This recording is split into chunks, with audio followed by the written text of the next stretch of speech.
இன்றைக்கு யாரோ திரைப்படத்தில் நடித்துவிட்டு எம்ஜிஆரை போல் கனவு காண்கின்றார். ஒருபோதும் கனவு நனவாக. புரட்சி தலைவர் எம்ஜிஆர் அவர்கள் உயிரோடு இருக்கின்ற பொழுது கொடுத்து கொடுத்து சிவந்த கரத்துக்கு சொந்தக்காரர். இந்த மண்ணிலே மறைந்தாலும் அவர் இன்றைக்கும் மக்கள் மனதிலே வாழ்ந்து கொண்டிருக்கின்றார். அவர் இறந்த பிறகும் தன்னுடைய சொத்துக்களை வாய் பேசாதவர் காது கேளவருக்கு தன்னுடைய சொத்தை கொடுத்து அந்த குழந்தைகளை காப்பாற்றிய பெருமை நம்முடைய தலைவருக்கு ஒருவருக்கு மட்டும்தான். திரைப்படங்களில் மக்களுக்கு என்னெல்லாம் செய்தோம் என்று சொன்னாரோ அவை எல்லாவற்றையும் முதல்வராக வந்து செய்து காட்டியவர் நம்முடைய தலைவர் புரட்சி தலைவர் எம்ஜிஆர் அவர்கள். கல்வி பொருளாதாரத்தில் ஒரு சமூக புரட்சி செய்தார்.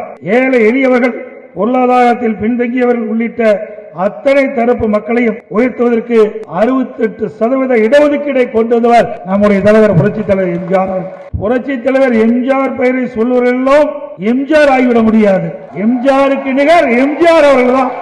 தான் உழைத்த சம்பாதித்த சொத்துக்களை எல்லாம் அள்ளி அள்ளி கொடுத்து கலியுக வள்ளலாக வாழ்ந்து காட்டியவர். அதனாலே ஒவ்வொரு குடும்பத்தினரும் இன்றைக்கு மனதிலே உள்ளத்திலே சாமியாக அவரை வைத்து பூஜித்துக் கொண்டிருக்கின்றோம். ஒவ்வொரு குடும்பத்திலும் ஒருவர் அவரது பக்தராக ரசிகராக இன்றைக்கும் இருந்து கொண்டிருக்கிறார்கள். சினிமாவில் அரசியலை புகுத்தி வெற்றி கண்ட ஒரே தலைவர் நம் புரட்சி தலைவர் எம்ஜிஆர் அவர்கள்தான். சினிமாவில் அசைக்க முடியாத சூப்பர் ஸ்டார்.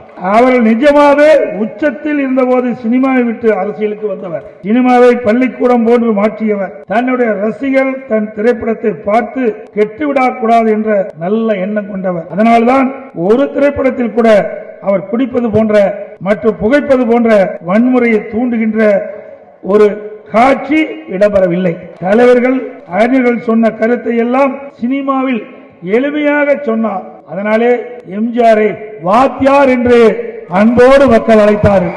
புரட்சி தலைவர் எம்ஜிஆரின் மிக முக்கியமான படங்களில் ஒன்று இதயக்கனியும் ஒன்று.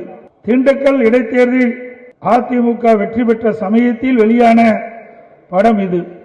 படத்தின் ஆரம்ப காட்சியில் அதிமுக கொடியும் இரட்டலை சின்னத்தையும் காட்டி இருப்பார்கள். இந்த படத்திற்கு இதயக்கனி என்று பெயர் சூட்டப்பட்டது ஒரு சுவையான வரலாறு. அதாவது நாடோடி மன்னன் படத்தை பல்வேறு சிரமங்களுக்கு மத்தியில் ரிலீஸ் செய்தார் நம்முடைய தலைவர் புரட்சி தலைவர் எம்ஜிஆர் அவர்கள்.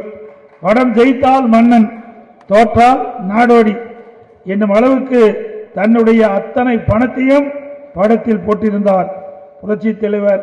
கணிப்பு எப்போதும் தப்பாது.